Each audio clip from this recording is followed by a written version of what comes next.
Praise రాడమ్మా. Good morning. ప్రభునేసు క్రీస్తు నామంలో ఈ ఉదయకాలపు శుభవందనాలు మీ అందరికీ తెలియచెప్తున్నాను. బాగున్నారమ్మా? ఎలా ఉన్నారు అందరూ? దేవునికి మహిమ కలుగును గాక. మనందరినీ కాచి కాపాడిన ఈ ఉదయకాలమున రాత్రంతా కూడా దేవుడు మంచి నిద్రనిచ్చి కాచి కాపాడి చక్కటి ఉదయం లేచి ప్రార్థన చేసుకుని దేవుణ్ణి స్తుతిస్తూ దేవుణ్ణి ఈ రోజున మళ్ళీ ఆరాధించే కృపించినందుకు ఆయనకి మహిమ కలుగును గాక. మనం ఎంత ధన్యులం కదా.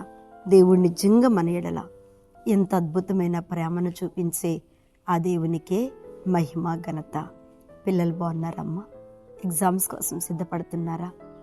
10th క్లాసు, ఇంటర్మీడియట్, బీటెక్లు, ఇంకా 9th, 8th, 7th కంగారు పడవాకండి. తప్పకుండా మన బిడ్డలకి ఎప్పటికైనా దేవుడు జయమే ఇస్తారు. టెన్షన్ పడుతున్నారు కదా తల్లులైన మీరు, చదువుకుంటున్న పిల్లలైన మీరు టెన్షన్ పడకండి. ఎందుకంటే దేవుడు మనకిచ్చేది చక్కటి జ్ఞానం.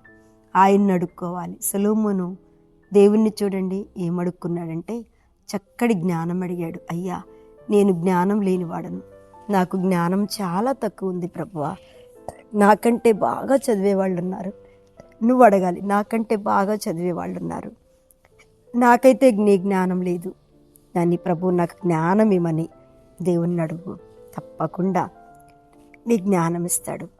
ఒక మాట చెప్పాలని ఎందుకో ఆశపడుతున్నా. నా కుమార్తె ఇంటర్మీడియట్ ఫస్ట్ ఇయర్ చదువుతున్న శిల్పమ్మ. చదువుతున్నప్పుడు ఆమెకి పల్స్ డౌన్ అయిపోయి ఎగ్జామ్స్ కరెక్ట్గా రేపనంగా ఈ 2 కాళ్ళు చచ్చుపడిపోయినాయి. 2 కాళ్ళు చచ్చుపడిపోయినాయి. ఇక కాళ్ళుని ఆమె లేపలేకపోతుంది, ఇక నడపలేకపోతుంది. తెల్లారితే ఎగ్జామ్, అది పబ్లిక్ ఎగ్జాము. అప్పుడు ఇక చూడండి తల్లిగా నాకెంత బాధ, నేనేం చేయాలి? చూడండి ఎంత అద్భుతమైన దేవుడు అంటే, గొప్ప కార్యం చేసేవాడు. తల్లి ప్రయాస, తల్లి కన్నీరు ఎప్పటికీ వ్యర్థం కాదు. గబగబా అక్కడ ఒక తెలిసిన టీచర్ ఆ స్కూల్లో ఉంది, ఆ స్కూల్లో సెంటర్ వేశారు. పరిగెట్టుకుంటూ నేనే వెళ్ళాను. ఆ మేడంకి దండం పెట్టాను. అమ్మా, నా కూతురికి ఇలా అయింది తల్లి, నా బిడ్డను ఎగ్జామ్ రాయించాలంటే కూర్చొని రాయలేదు, ఎక్కడైనా ఇదే ప్రాంగణంలో నా బిడ్డకి మీరు ఎగ్జామ్ రాయడానికి అవకాశం కలిగిస్తే నేను చేతుల మీద ఎత్తి పట్టుకొచ్చుకుంటాను అని చెప్తే ఆ మేడం కూడా నా యందుండి, మీరు మంచివారమ్మా, మీకు సహాయం చేస్తానని ఒక చెయ్యి రేపించి ఒక బెంచ్ వేపించి చక్కగా నేను మరి ఆటో అతని సహాయంతో, మాకు తెలిసిన అతని సహాయంతో నా బిడ్డను తీసుకెళ్ళి కుర్చీల్లో కూర్చోబెట్టి ఇలాంటి బెంచ్ వేసి చక్కగా అక్కడ అన్ని తనకి ఫెసిలిటీస్ పెట్టి, గోడ పక్కనే ఇదే లోపల స్కూలు రాసేది, ఈ గోడ పక్కన ఒక చెట్టు ఉంది, లోపల ఉండనేరు కదా మనల్ని, రోడ్డు మీదే, ఇక రోడ్డే, ఆ చెట్టు కింద కూర్చొని మోకరించి పిచ్చి దానిలాగా ఏడిచి ప్రార్థన చేస్తున్నా. అందరూ చూస్తున్నారు. ఏంటి ఇక్కడ కూడా ఇట్లా ఎంతమంది అసహించుకున్నారు, ఎంతమంది చూస్తూ ఇదేంటమ్మా ఇక ఎక్కడ పడితే అక్కడ ప్రార్థన అన్నవాళ్ళు కూడా నాతో ఉన్నారు. కానీ నా బాధ అలాంటిది. కానీ తల్లి ప్రార్థన దేవుడు ఎంత అద్భుతమైన కార్యం చేస్తాడు అంటే, అన్ని ఎగ్జామ్స్ మంచిగా రాసింది. ఇంకోటి ఏంటో తెలుసా, అదే రీతిగా రాపించా, ఫస్ట్ క్లాస్లో పాస్ అయ్యింది ఆ బిడ్డ. దేవుని బిడ్డలరా, నీ బిడ్డల కొరకు టెన్షన్ పడకు. తల్లి ప్రార్థన చేస్తున్నావా? నీ బిడ్డల జ్ఞానం కావాలని తప్పకుండా, ఎందుకో నాకు ఈ మాట చెప్పాలని ఈరోజు అనిపించింది. ఏ తల్లి టెన్షన్ పడుతుందో మీరు చేయగలిగేది దేవుని సన్నిధిలో ప్రార్థన చేయటమే. చేతులెత్తి స్తుతిస్తూ వాళ్ళ ఎగ్జామ్ అయిపోయేంత వరకు ప్రార్థనలో ఉండండి.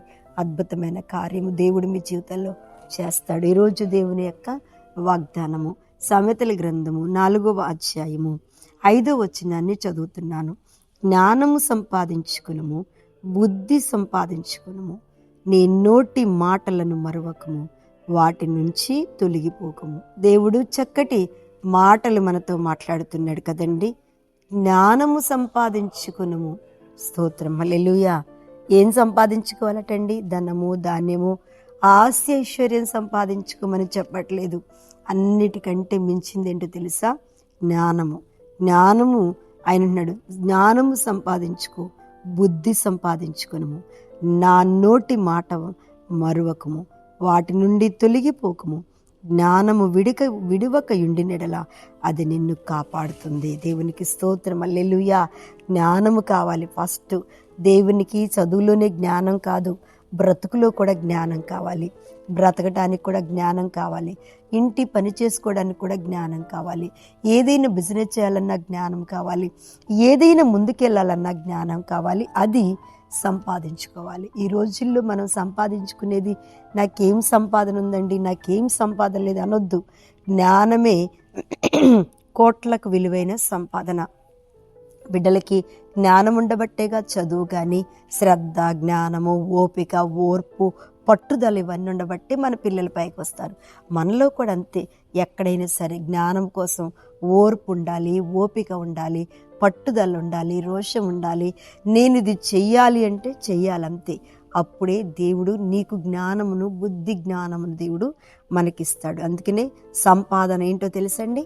బుద్ధి సంపాదించుకో, జ్ఞానం సంపాదించుకో, తెలివి సంపాదించుకో, మంచితనాన్ని సంపాదించుకో, ప్రేమను సంపాదించుకో.